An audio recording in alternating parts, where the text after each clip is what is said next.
प्रतिपादित करीत असताना त्यांनी वारंवार माझ्या संप्रदायाचा असा नामोल्लेख केला, अवघाची संसार सुखाचा करीन, याचंही प्रतिपादित त्यांनी इथं मांडलं.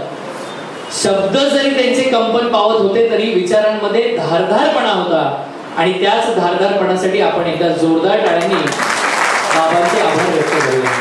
पुढील आध्यात्मिक जीवनावर मनोगत व्यक्त करण्यासाठी मी आमंत्रित करतो हरिभक्तीपरायण श्री दत्तात्रय महाराज मोरे यांनी व्यासपीठावर यायचं आहे. महाराजांसाठी एकदा जोरदार टाळ्या होऊन जाऊ द्या.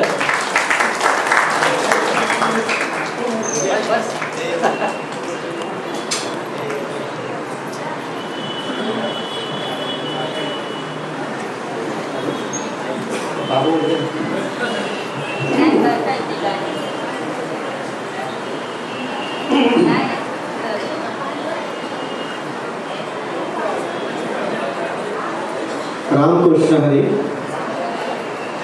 प्रथमतः गुरुवर्य श्रीराम महाराज नरावडे, गुरुवर्य गोपीनाथ महाराज नरावडे, गोपीनाथ महाराज मोरे यांना नतमस्तक होऊन मी प्रणाम करतो आणि आजच्या थोडंसं मनोगत व्यक्त करण्याचा प्रयत्न करतो. आपल्या कार्यक्रमाच्या सुरुवातीलाच आपण सांगितलं की आपलं संप्रदाय हे कसं उगम झालं. नाथ संप्रदाय म्हणजे नाथ संप्रदायातून भगवान शंकराकडनं जे ज्ञान पार्वतीला देत होते तेच ज्ञान मच्छिंद्रनाथांनी जे मत्स्य अवतारामध्ये ते ज्ञान प्राप्त केले. मग तेच ज्ञान जेव्हा त्यांचा जन्म झाला त्यावेळेस दत्तात्रय महाराज आणि भगवान शंकर यांच्याकडून पुन्हा त्यांना ज्ञात करता आले आणि तेच मच्छिंद्रनाथांनी ज्ञान गोरक्षनाथांना दिलं आणि गोरक्षनाथांनी ते ज्ञान गहिनीनाथांना दिलं. तर हे ज्ञान गहिनीनाथापर्यंत आलं आणि जेव्हा आपल्याला माहितीच आहे की एक वेळेस निवृत्तीनाथ जंगलात असताना वाघाचा मोठा डरकाळ आला आणि ते घाबरून पळत जाऊन एका गुंफेमध्ये गेले. तिथे गहिनीनाथ तिथे तपश्चर्याला बसले होते आणि हेच ज्ञान गहिनीनाथांना मिळालं आणि निवृत्तीनाथांनी हे ज्ञान माऊलींकडे दिलं.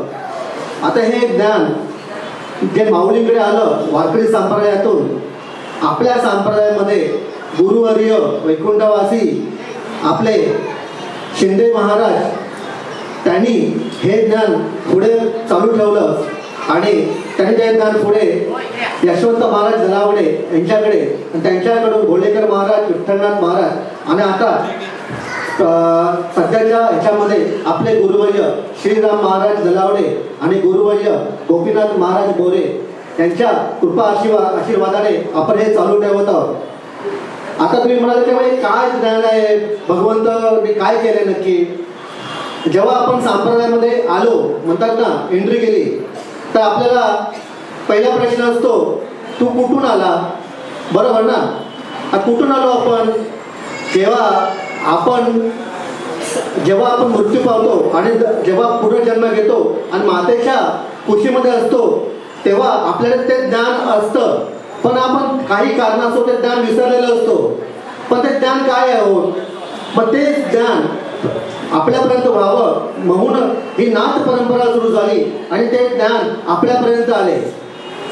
आता या ज्ञानातून आपल्याला काय करायचं आहे. आपल्याला या ज्ञानातून साधना करून तपश्चर्या प्राप्त करायचे, तपश्चर्या करायची आणि सर्व आपलं जे आपल्याला हवं ते मोक्ष प्राप्त करून घ्यायचे आहे. आपण वैकुंठवासी आलो ते या कारणाशी. आणि काय कारण. आता आलो, आपल्याला काय करायचं आहे. आपल्याला धर्माप्रमाणे वागायचं आहे. आपल्याला माहिती आहे ना की एक छोटंसं तुम्हाला उदाहरण देतो की आपल्याला काही गोष्टीमध्ये जसं आपण प्रबंध आहे, आपण म्हणतो की आपल्याला 9 इंद्रिय, 2 कान, 2 डोळे, नाकपुड्या, कृष्ण, बुद्ध आणि आपले ही बोल. तर बाकी जर तुम्ही विचार केला, कानातून काय होतं हो, नकारात्मकच घाण येत असते, नाकातून पण तेच, डोळ्यातून पण तेच आपल्या शरीरातली जे 9 इंद्रियातले 8 इंद्रियातून नेहमी घाणच असते, निगेटिव्ह असतं. फक्त एकच इंद्रिय आहे, त्यात आपल्याला त्यातून स्वतःचं कल्याण करून घ्यायचं आहे. ते काय आहे? बोल. तर काय बोल असावे हे आपल्याला स्वतःला ते करायचं आहे. तर काय बोल कसं करावे? उदाहरणार्थ समजा आपण रामायणमध्ये जेव्हा सीतेने सांगितलं लक्ष्मणाला की तुला भावाची काळजी नाही, आणि त्यावेळेस काय झालं की लक्ष्मण गेलं आणि त्याच्यामुळे पुन्हा रामायण घडलं. तसंच द्रौपदीने काय केलं? आंधळ्याचा मुलगा आंधळा, त्यांचे बोल का निघाले? चुकीचे निघाले, आणि त्याच्यातून महाभारत घडलं. तर आपल्या वाणीवर आपल्याला निर्बंध ठेवला पाहिजे आणि काय बोलावं हे आपल्याला समजायला पाहिजे. उदाहरणार्थ जेव्हा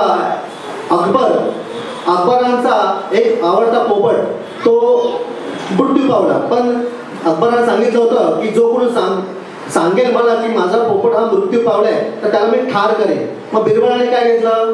सांगितलं की बाबा तुमचा पोपट आहे, तो चालत नाही, बोलत नाही, पडलाय. अरे मग त्याच्यावरती अकबर बोलले, अरे बोल ना, म्हणजे तो मृत्यू पावलाय.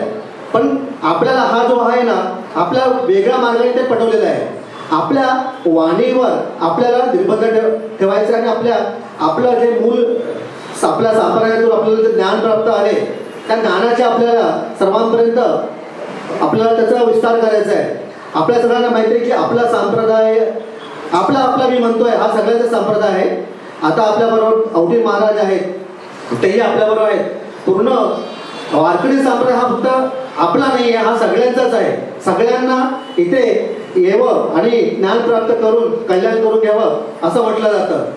काय आहे की या ज्ञानातूनच आपल्या सगळ्यांना त्याचा प्राप्त करून आणि सगळ्यांचं कल्याण करून घ्यायचं आहे.